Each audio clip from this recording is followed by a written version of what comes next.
Hello, wonderful listeners. Welcome to the African Tackle Podcast, where we are going to share our perspective on the beautiful game. My name is Fifi Baden, and I'm here with my co host. My name is Emmanuel Nana Aiken, and we're excited. That's awesome. Nana, welcome, my brother. Thank you. It's been a long one coming. Well I, needed.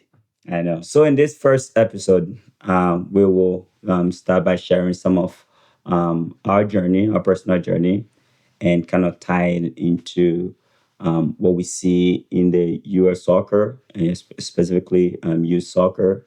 And in the end, we'll also talk about the segment and what all of you listeners, what you can expect from us each week. So, Nana, my brother, can you share your perspective a little bit? Yes, I fell in love with soccer at a very young age. I believe I was around 5 or 6 years old. I'm a small person. If you've seen me in person, you know that I'm not a super big guy. And so when I was younger, in my neighborhood, my family did not own a television. So what I would do is I would go behind my neighbor's house on their window and then put bricks, like lay bricks one on top of the other, Yeah. and be able to watch like Champions League and EPL games from their windows. And so from here, my first experience was watching Zinedine Zidane play at Real Madrid. And so Ooh, this is that where, guy's good, man. I know. And so this is where the love for football and soccer started to be birthed in my mind. And then, of course, at school, I played around at school with my friends. And at some point, I owned a soccer ball. And back home, as you know, if you have the soccer ball, you were the king of your town. Oh, yeah. And Oh, yeah. you make all the rules and you call all the shots. So I was fortunate enough to acquire a soccer ball from one of my siblings, and I started off playing as a goalie. And I would say, if you don't let me, I tell my friends, if you don't let me play goalie, I'm taking my ball home, which means there's no game. I know. And so, Yeah. so this is how, believe it or not, I started playing off goalie, and this is Wow. how my passion and the love for football and the game, and also just watching the pros on television and in my neighborhood, and also, of course, our own Ghana Black Stars, watching them on television as a Right. young kid, Right. started my sparked this passion and interest. Yeah, That's awesome. yeah,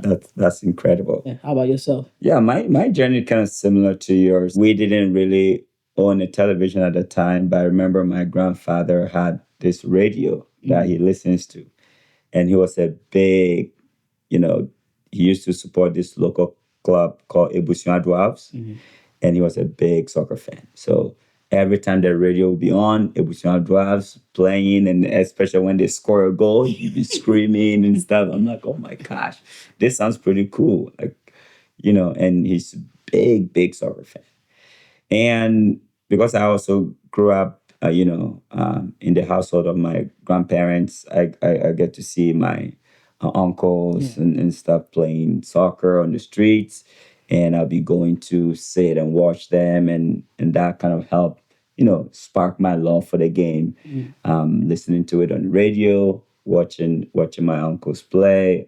And I was like, oh, that's pretty cool. I think I can do that. I want to do that. So um, when I kept going with them, and eventually, I started playing with them. They invited me, and they put me. We call something like small goals. I don't know. We call small goals or small posts. Small We posts, put like this small two like bricks, two breaks, bricks. yeah, Yeah. to make a goal, and they put me in front of the goal. And of course, if you're in front of the goal, you're getting hit. Like they're shooting the ball at you. So you're constantly taking the hit. Yeah. But it was fun. It was a lot of fun. I'm always in the back and, learning from them, playing the game. And that's kind of how I started getting into soccer. Wow. And it's been a long journey since then. And so Nana, from this point on, tell us a little bit about, you started, getting the love for the game, and then how was your journey like? It's been, like you said, like yourself, it's been a very, very long journey, several decades. I mean, 2 decades or so, several now. I also have a professional actually in my family who played in one of the professional teams in Ghana. So just to backtrack on that and following this story, he became an inspiration for me. And my cousin, watching him play on television as youngsters, and then sometimes when I go visit my uncle, who bless his soul, he passed away recently. When I go visit my cousins, you will see. My older cousin who played Right. professionally, and we would play around, like here, I'll say more so with the Hispanic community, more like Right. we're in a sense a little bit more like the Hispanic community, where as a kids we play with older people, like Right. people that are Right. like our uncles and aunties. As a 10, 6 year old, you Yeah. play with them, and this is how you learn. You get kicked, you get pushed, you get kicked around, you cry, and you get back up, and next Sunday you're back and playing with them Yeah. again. So all these things toughened me up and gave me gave me a good example of what playing at the highest level or being or getting better looked like. So anyways, to answer your question, it's been a long journey. I obviously started playing for a local club in Accra, Ghana, a place called Kwashima. I played for a club that currently called Sporting Club Accra. Okay. And But back then it was called Dizax FC. Dizax. We And I used to remember play we used to play against you. against each other Yeah. when we were like Seriously. we were 7 and 8 and 9, 10. We used to play against It's each other. So crazy. Yeah. Dizax FC, this is where I started, where it didn't cost a thing to play, right? My coach Right. was Parker Hansen or Brafi. We know him to be Yeah. called Oh, I know Brafi. Bradfy. You know him very well. Who is Nice guy. yeah, currently, I believe currently he works with the women, the Ghana women national, Oh, some of the really? younger women. I don't know, Black Queens or the younger ones, the younger ladies.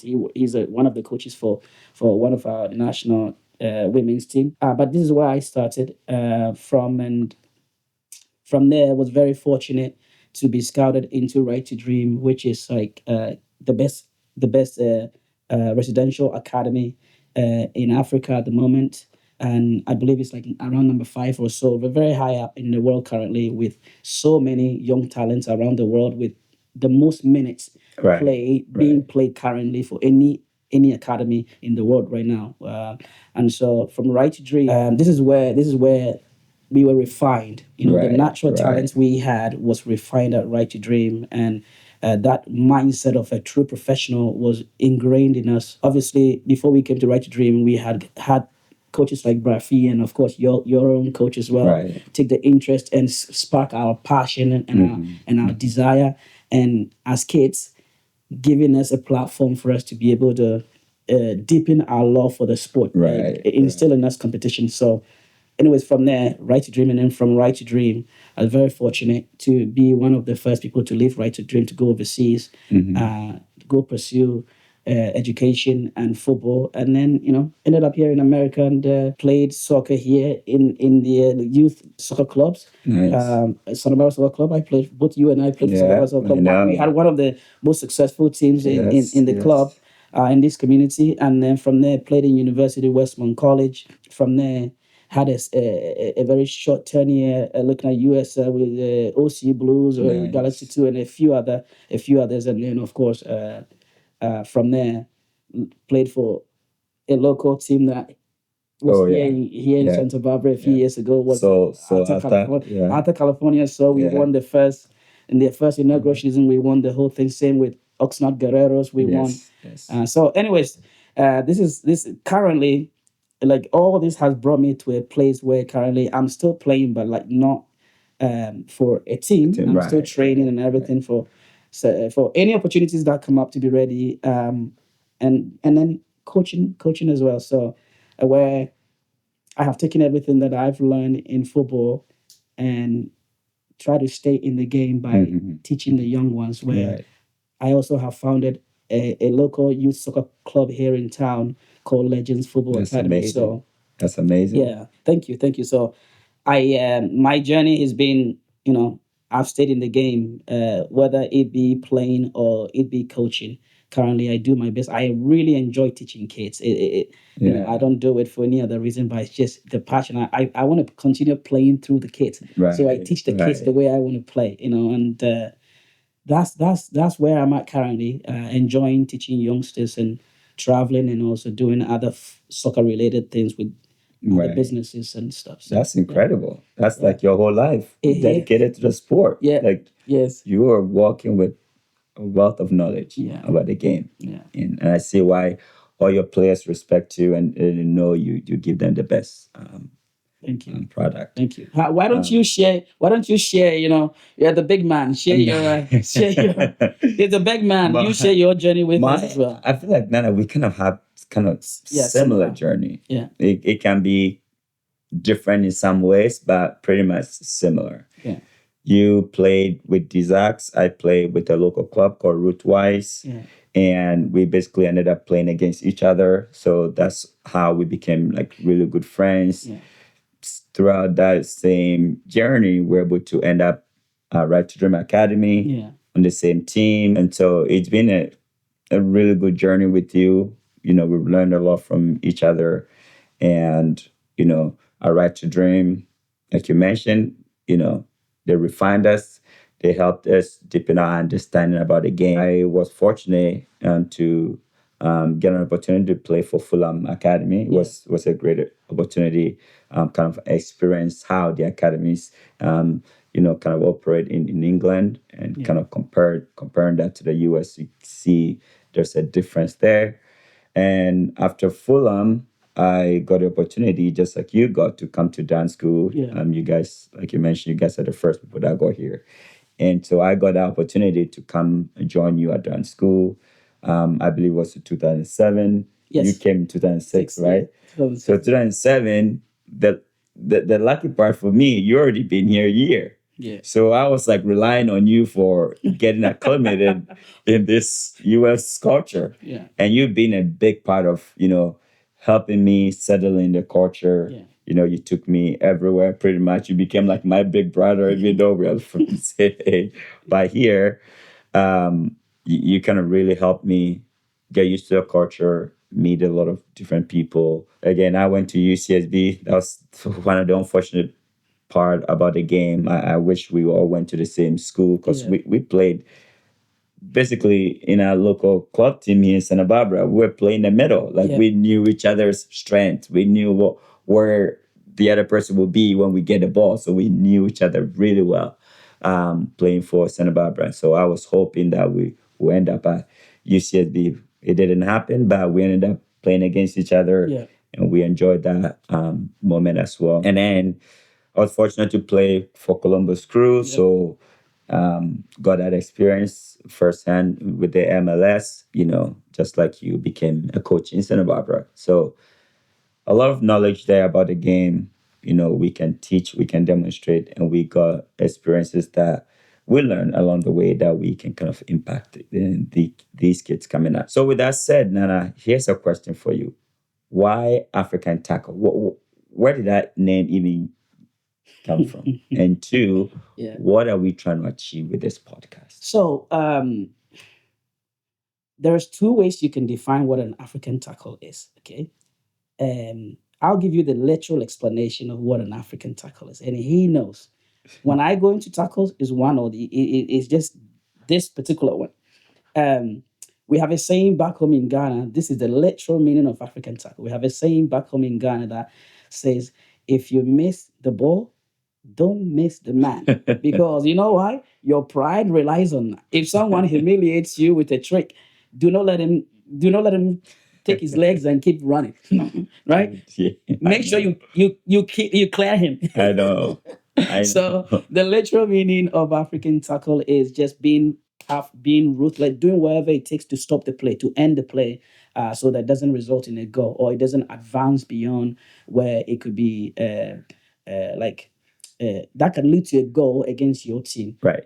But the other explanation, and this is really the real explanation of what this podcast is about, is we're here to present a cross-cultural perspective on what we see here in US in soccer, especially on the youth side here in America. Right, we're here to discuss some of the issues and some of the good things, actually not all bad, to discuss some of the great things we see here that we want to reinforce to people. Right. And also tackle like the real tackle. Yeah. Tackle some of these issues that we believe, if people pay attention, if parents are aware, if coaches pay more closely attention to, we can really help the youth maximize their true potential and be able to, you know, take the dream they have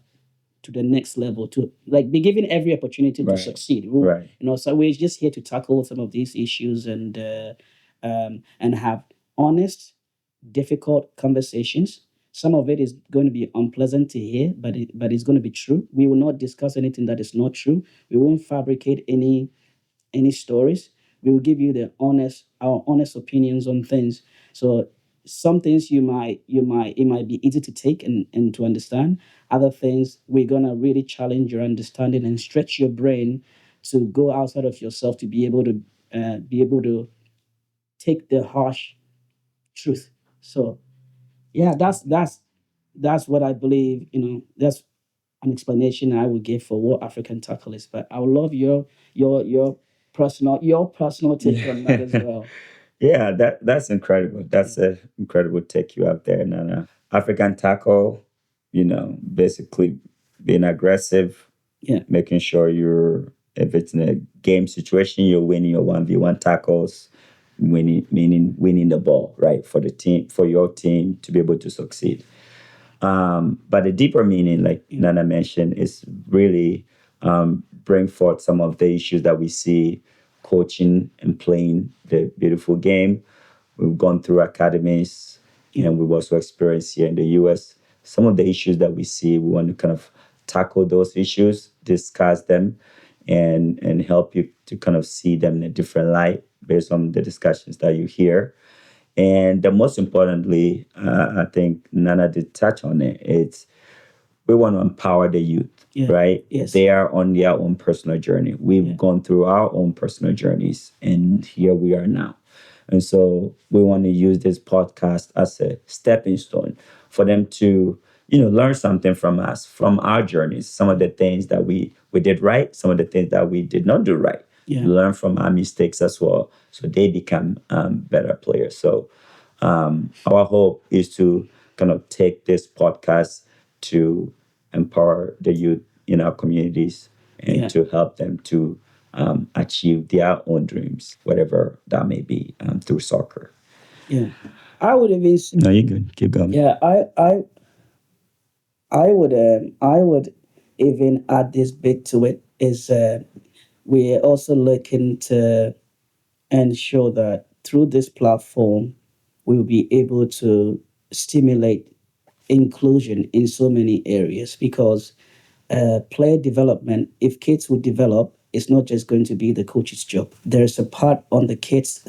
The kid has to take a personal ownership, and the parents of the kid also have to take parental ownership, Right. which means the parents have to stretch their brains in acquiring knowledge, Right. in terms of knowing how to behave and holding their kid accountable for the things that they've been told to work on in order to reach that max potential that they could possibly reach, right? Because we often hear like the coach has to make sure the players are developing. Well, when the kids are playing on the game day, the coach is not the one suiting up, kicking and passing and shooting. Right. Right? The Yeah. kids are the one doing it. So it's a two-way street where it's all people, all the persons involved have to do their part to understand that this is the journey, this is where you could be, this is where you want to see yourself. This is what you said you want to play at this level. You say you want to play in high school, you say you want to play in college.